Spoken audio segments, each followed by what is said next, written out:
आयुक्त तथा प्रशासक जी श्रीकांत यांच्या आदेशानुसार महापालिका अतिक्रमण विभागाच्या वतीने शाहगंज येथील 2 दुकाने पाडण्यात येऊन हातगाड्या आणि इतर सामान मोठ्या प्रमाणात जप्त करण्यात आले। आयुक्त तथा प्रशासक जी श्रीकांत यांच्या आदेशानुसार अतिरिक्त आयुक्त संतोष वाहुळे यांनी शहरातील सिटी चौक ते गुलमंडी पार्किंग पर्यंतचे अतिक्रमण पाहणी केले।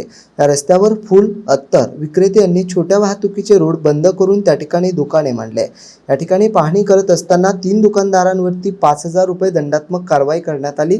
तसेच ठिकाणी असलेल्या इतर अतिक्रमणधारकांनी आपले दुकान अतिक्रमण काढून घ्यावे, अन्यथा सोमवारी थेट सामान जप्त करण्यात येईल अशी समज देण्यात आली होती।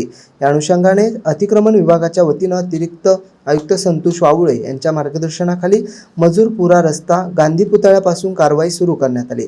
यात शाहगंज येथील मस्जिद लगतच्या दुकानाचा शेड पाडण्यात येऊन लगतचे 2 अतिक्रमण दुकाने पाडण्यात आले। या ठिकाणी असलेल्या एकूण रस्ता बाधित ओटे 19 कच्चे शेड निष्कासित करण्यात आले। तसेच येथील जनता किराणा दुकानासमोरील 20 बाय 30 आकाराचे MS गार्डन मध्ये बांधलेले पक्के शेड निष्कासित करण्यात आले। या ठिकाणी असलेल्या 6 हातगाड्या आणि इतर सामान मोठ्या प्रमाणात जप्त करण्यात आले। जप्त केलेले सामान परत दिले जाणार नाही याची नागरिकांनी नोंद घ्यावी असं प्रशासनाच्या वतीने कळवण्यात आलं होतं। उर्वरित भागात सदर कारवाई पुन्हा सुरू राहणार असून त्या नागरिकांनी अतिक्रमण केले असेल त्यांनी आपले अतिक्रमण सामान स्वतःहून काढून घ्यावं असं आवाहन करण्यात आले। सदर कारवाई आयुक्त सविता सोनवणे यांच्या अधिपत्याखाली करण्यात आली आहे। ब्युरो रिपोर्ट या न्यूज छत्रपती संभाजीनगर।